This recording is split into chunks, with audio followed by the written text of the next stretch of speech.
मत्ती की किताब 9 अध्याय में हम एक ऐसी स्त्री के बारे में पढ़ते हैं जिसे 12 वर्ष से लहू बहने का रोग था।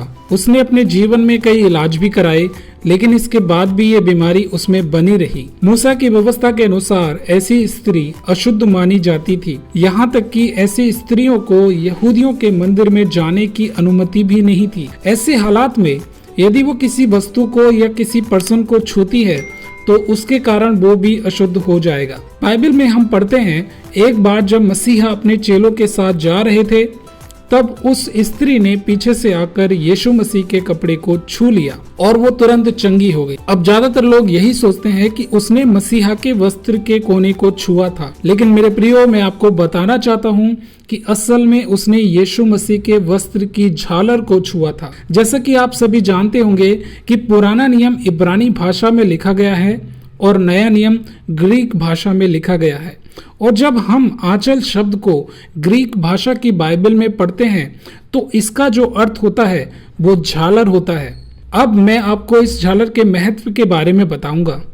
इस झालर के मायने को समझने के लिए हमें यहूदियों की परंपरा को समझना पड़ेगा। जब परमेश्वर ने अपनी व्यवस्था यहूदियों को दी तो उसमें एक आज्ञा वस्त्रों में झालर बनाने की भी थी। इसे आप देख सकते हैं गिनती की किताब में। फिर यहोवा ने मूसा से कहा, इजरायलियों से कह कि अपनी पीढ़ी पीढ़ी में अपने वस्त्रों के छोर पर एक झालर लगाया करना और एक छोर की झालर पर एक नीला फीता लगाया करना, और वो तुम्हारे लिए ऐसी झालर ठहरे जिससे जब जब तुम उसे देखो तब तब यहोवा की सारी आज्ञाएं तुमको स्मरण आ जाएं। तो ये झालर परमेश्वर की आज्ञाओं को दर्शाती है, ताकि जब जब इजरायली लोग इस झालर को देखेंगे तब उन्हें परमेश्वर की सारी आज्ञाएं याद आ जाएंगी।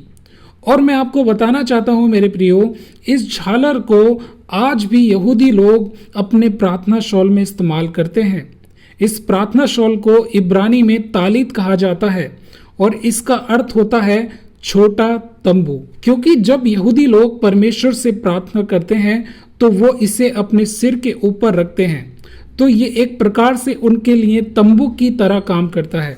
अब प्रेरितों की किताब में आपने एक जगह पढ़ा होगा कि पौलुस का जो व्यवसाय था वो तंबू बनाने का था। यानी कि आप समझ सकते हैं यहाँ पर कि पौलुस प्रार्थना शॉल बनाता था।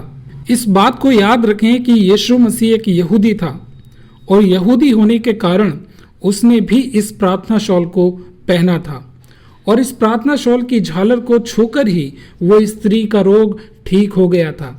और न केवल ये स्त्री बल्कि और दूसरे लोग भी थे जो इस वस्त्र की झालर को छूना चाहते थे, और जिन जिन लोगों ने इस वस्त्र की झालर को छुआ वो सब चंगे हो गए। यहाँ तक कि प्राचीन यहूदी रब्बी, उनका ये मानना था कि जब मसीह आएगा तो वो लोगों को अद्भुत तरीके से चंगा करेगा, यानी कि लोग उसके कपड़े से ही चंगे हो जाएंगे।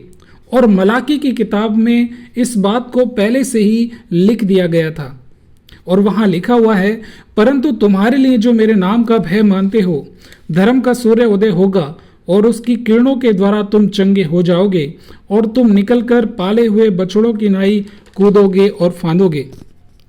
यहाँ पर जो धर्म का सूर्य कहा गया है वो मसीह को कहा गया है, और यहाँ पर जो किरणें शब्द इस्तेमाल हुआ है हिब्रू भाषा में इसका एक और अर्थ होता है, और वो है वस्त्र का कोना। यानी कि वस्त्र के कोने से ही वो लोग चंगे हो जाएंगे। ये यीशु मसीह की एक निशानी थी।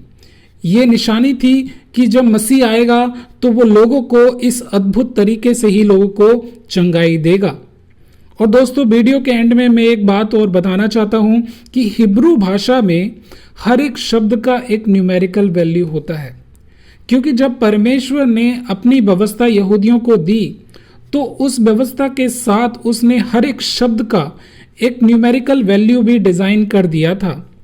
इस झालर को इब्रानी भाषा में सीत कहा जाता है, और इस शब्द का जो न्यूमेरिकल वैल्यू है वो 600 होता है। और यदि मैं इस झालर की गांठ की बात करूं तो इसमें कुल मिलाकर 5 गांठें होती हैं और 8 धागे होते हैं। और जब हम इन तीनों वैल्यू को प्लस करते हैं तो इसका जो कुल मान आता है वो 613 आता है। और आपको ये जानकर हैरानी होगी कि यहूदियों के ग्रंथ तालमुद के अनुसार मूसा की 5 किताबों में कुल मिलाकर जो आज्ञाएं हैं वो 613 हैं।